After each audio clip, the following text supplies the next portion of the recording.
Sasa kumekuwa na hii tabia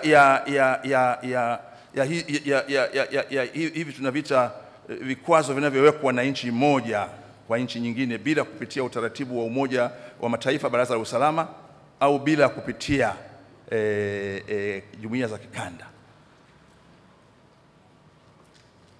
Vikwazo hivyo kwa mtizamo wa Afrika na mtizamo wa jumuiya, mtizamo wa Tanzania, vinakwenda kinyume cha ibara ya pili, ibara ndogo ya mkataba wa Umoja wa Mataifa. Kama kweli Marekani na Umoja wa Ulaya walikuwa na hoja za msingi kuhusu Zimbabwe, basi wangepeleka azimio kwenye Baraza la Usalama la Umoja wa Mataifa, ili Baraza la Usalama la Umoja wa Mataifa lipime, lichukue hatua hiyo, kuliko wao kujichangazia.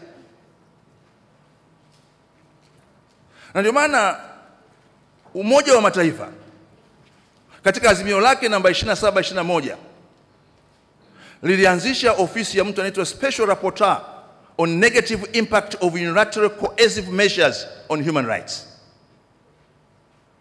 Na ukisoma ripoti hii ya UN Special Rapporteur, ni wazi kabisa anasema aina hii ya vikwazo vimepitiliza, na sio tu kwamba vinakwenda kinyume na mila, desturi na kunga za uhusiano wa kimataifa, lakini zinavunja haki za msingi za binadamu. Haki ya nini? Elimu, afya. Na waathirika wakubwa kwa mujibu wa ripoti hii ni wanawake na watoto na wazee, na zinakuwa na athari ya muda mrefu.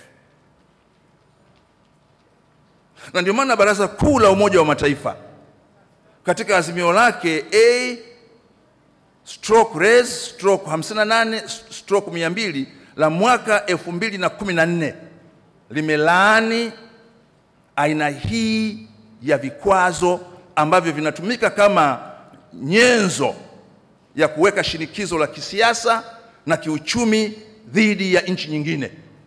Ndio maana nasema vikwazo hivi ni illegal, sababu natumia azimio hili la Umoja wa Mataifa, Baraza Kuu la Umoja wa Mataifa.